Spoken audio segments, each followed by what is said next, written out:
আসসালামু আলাইকুম দর্শক বন্ধুরা, আজকে আমরা মর্সে এসেছি নতুন একটা সাবজেক্ট নিয়ে আপনাদের সাথে কথা বলার জন্য। বরাবরের মতোই আজকে আমাদের সাবজেক্ট হচ্ছে সিভিল কনস্ট্রাকশন। তো চলুন দেখা যাক সিভিল কনস্ট্রাকশন নিয়ে আজকে ডকুমেন্টারিটি। সঙ্গে থাকছে সাব্বির আহমেদ। একটি দেশের জনসংখ্যা তখনই জনশক্তিতে পরিণত হবে যখন তার প্রত্যেকটি কর্মক্ষম ব্যক্তি বিভিন্ন পেশায় বা উৎপাদন খাতে নিয়োজিত থাকবে। বাংলাদেশের মতোই উন্নয়নশীল দেশের জনসংখ্যাকে দক্ষ জনশক্তিতে রূপান্তরে কারিগরি শিক্ষা ব্যবস্থার বিকল্প নেই।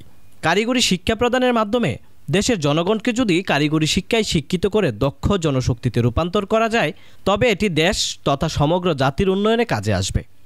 আর তারই অংশ হিসেবে দক্ষ মানব সম্পদ গড়ে তুলে টেকসই উন্নয়ন নিশ্চিতের লক্ষ্যে শিক্ষার্থী এবং বিদেশগামীকে কারিগরি প্রশিক্ষণ ও সেবা দিয়েছে Mirpur agricultural workshop and training school Mars. Mars অনেকগুলো সেক্টরে প্রশিক্ষণ প্রদান করে থাকে।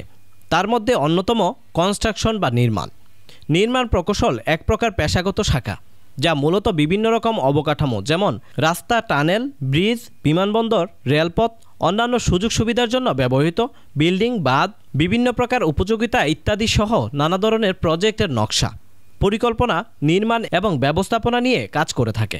পৌরকৌশল বিদ্যা একটি সম্পর্কিত ক্ষেত্র যা প্রকল্পগুলির ব্যবহারিক দিকগুলোর সাথে কাজ করে থাকে। নির্মাণ প্রকৌশলীরা সিভিল ইঞ্জিনিয়ারদের অনুরূপ কিছু নকশা প্রস্তুতির পাশাপাশি প্রকল্পের সাইট ম্যানেজমেন্টও রপ্ত করে থাকে। শিক্ষাগত পর্যায়ে সিভিল ইঞ্জিনিয়ারিং শিক্ষার্থীরা মূলত ডিজাইনের কাজগুলোকে মনোনিবেশ করে থাকে, যা অত্যন্ত বিশ্লেষণধর্মী হয়। এই ধরনের বিশ্লেষণাত্মক কাজ তাদের ডিজাইন পেশাদার হিসেবে ক্যারিয়ারের দিক এগিয়ে নিয়ে যায়। পেশাগত স্বীকৃতি লাভের জন্য শিক্ষার্থীরা 4 বছরের ডিগ্রি অর্জনের অংশ হিসেবে বিভিন্ন স্তরের প্রকৌশলবিদ্যা এবং ডিজাইনের কোর্স সমাপন করতে হয়। নির্মাণ প্রকৌশল শিক্ষা মূলত নির্মাণ কৌশল, কনস্ট্রাকশন প্রসিডিউরস, পদ্ধতি, খরচ, সময়সূচি, কর্মীদের ব্যবস্থাপনা ইত্যাদি বিষয়ের প্রতি আলোকপাত করে। নির্মাণ প্রকৌশলীদের প্রধান উদ্দেশ্য মূলত নির্ধারিত সময় ও বাজেটের মধ্যে গুণগত মানের প্রজেক্ট সম্পন্ন করা হয়। নির্মাণ প্রকৌশলীর এবং পৌর কৌশলীর মধ্যে পার্থক্য হল, নির্মাণ প্রকৌশলীর শিক্ষার্থীরা বেসিক ডিজাইনের কোর্সের পাশাপাশি নির্মাণ ব্যবস্থাপনা কোর্সও সম্পন্ন করে থাকেন। আর এই বিষয়ে কথা বলতে গেলে মর্সের কার্যক্রম সম্পর্কে প্রতিষ্ঠানটির পরিচালক জেমস গমেজ বলেন। জেমস গমেজ, পরিচালক মর্স এবং প্রিন্সিপাল মর্স MIT। 1970 খ্রিস্টাব্দের 12ই নভেম্বর মধ্যরাত্রিতে পূর্ব পাকিস্তানের বিশেষ করে উপকূলীয় অঞ্চলে ঘটে যাওয়া ঘূর্ণিঝড়ে প্রায় 3 লক্ষাধিক লোক জীবন হারায়।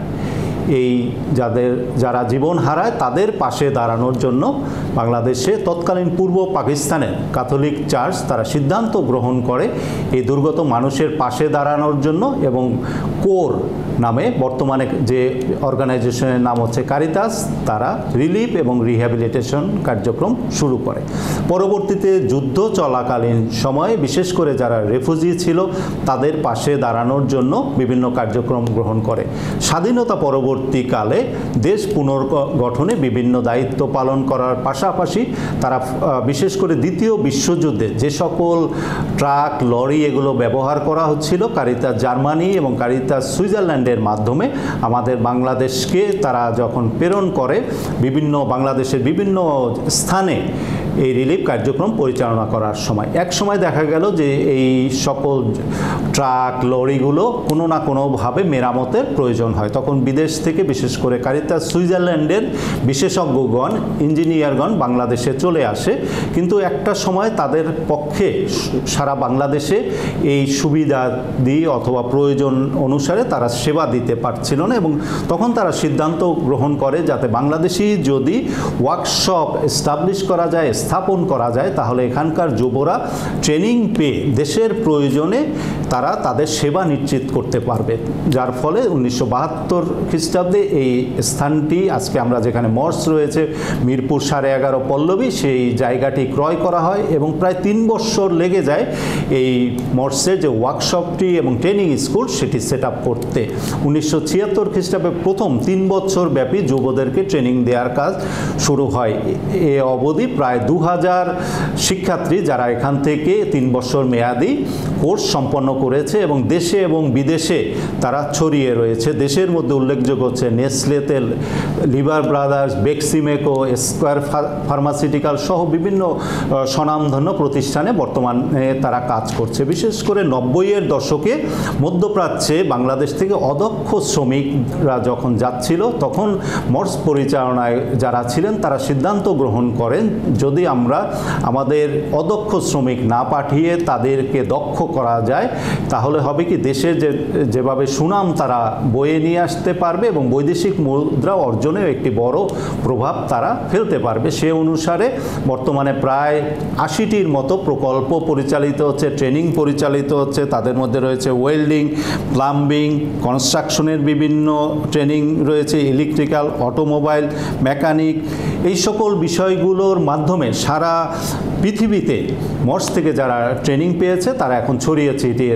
শুধুমাত্র মধ্যপ্রাচ্যে রয়েছে প্রায় 50,000 যারা এই সেবা দিয়ে যাচ্ছে এবং ইউরোপ এবং আমেরিকায় পর্যন্ত আমাদের শিক্ষার্থী যারা রয়েছে তারা বর্তমানে সেবা দিচ্ছে। পরবর্তীতে বাংলাদেশ টেকনিক্যাল এডুকেশন বোর্ডের আওতায় 4 বছর মেয়াদি ডিপ্লোমা কোর্স চালু করা হয়।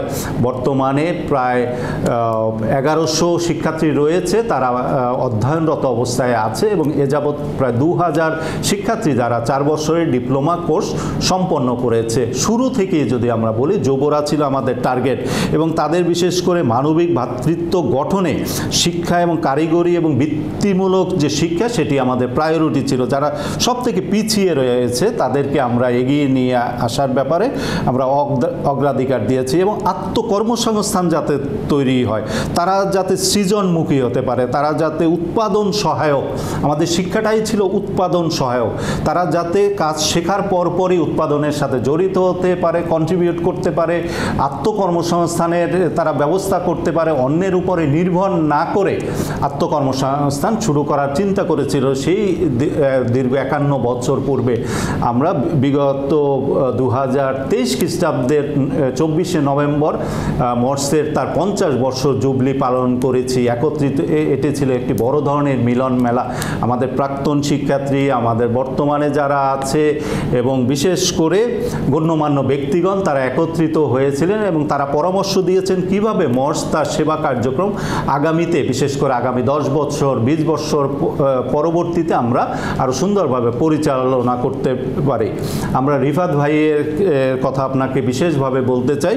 এই ব্যক্তির সাথে অল্প কয়েক মাসের আমার পরিচয়। তিনি মিউচুয়াল ট্রাস্ট ব্যাংকের যখন দায়িত্বে এখানে আসেন এবং সেই সূত্রেই তার সাথে আলাপ আলোচনার কাছে মনে হয়েছিল যে তিনি একজন আমার খুব কাছের মানুষ। চিন্তা চেতনায় সমাজে যারা অবহেলিত রয়েছে, যাদের কথা অনেক সময় চিন্তা করে না, অথবা ব্যাংকিং সেক্টর থেকেও কিভাবে সমাজের অবহেলিত ব্যক্তিদের পাশে দাঁড়ানো যায় সেই চিন্তাগুলো করছেন। তিনি তার লেখনীর মাধ্যমে এগুলো প্রকাশ করেছেন। তার বই এর যে প্রকাশনা উৎসবে আমার যাওয়ার সুযোগ হয়েছিল, তারপর থেকে যোগাযোগটা বৃদ্ধি হয়ে যায় এবং তিনি পরামর্শ রাখেন কিভাবে বিভিন্নভাবে মর্সকে আরও উন্নয়ন করা যায়। মর্সে যে সুনামের বিষয়গুলো তাদের সহযোগী যারা আছে, শুভাকাঙ্ক্ষী যারা আছে, তাদের মাধ্যমে সারা বিশ্বের দর্শকদের কাছে যাতে আমরা ছড়িয়ে দিতে পারি। আসলে এভাবেই আমাদের বোঝাপড়া জায়গাটা দিন দিন করে বৃদ্ধি পাচ্ছে, আমরা সেভাবেই পথ চলছি।